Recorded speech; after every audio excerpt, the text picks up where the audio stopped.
সুপ্রিয় দর্শক, আপনারা দেখছেন খবরের দর্পণ ইউটিউব চ্যানেল। বুধবার সারা রাত ধরে বড় নলদহ, ছোট নলদহ সহ একাধিক গ্রামে মাদক অভিযান চালালো নদিয়ার পলাশীপাড়া থানার পুলিশ। এই অভিযানে সন্দেহভাজন 6 জনকে আটক করে পুলিশ।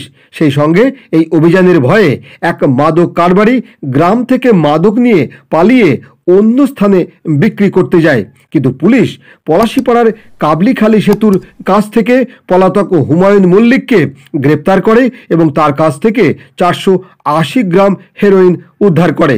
ধৃতের বাড়ি পলাশীপাড়া থানার ছোট নলদহ গ্রামে।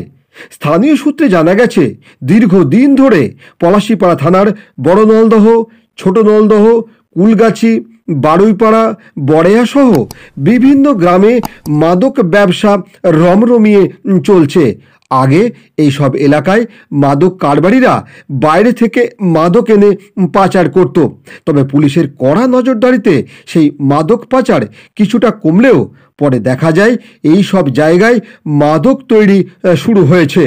পুলিশের লাগাতার অভিযানে বেশ কয়েকজনকে মাদক তৈরি ও মাদক পাচারের অভিযোগে গ্রেপ্তার করা হয়। তারপরেও মাদক কারবার বন্ধ হয়নি।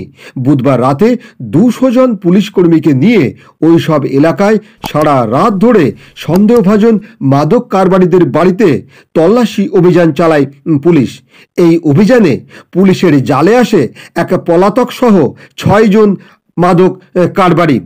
পুলিশের এই অভিযানে খুশি হয়ে এলাকাবাসী বলেন, এতে কিছুটা হলেও মাদক ব্যবসায়ীরা পিছিয়ে যাবে।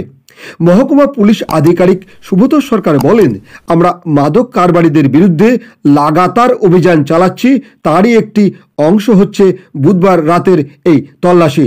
তিনি আরও বলেন, মাদক কারবারিদের বিরুদ্ধে ব্যবস্থা নেওয়ার জন্য আমরা বদ্ধপরিকর।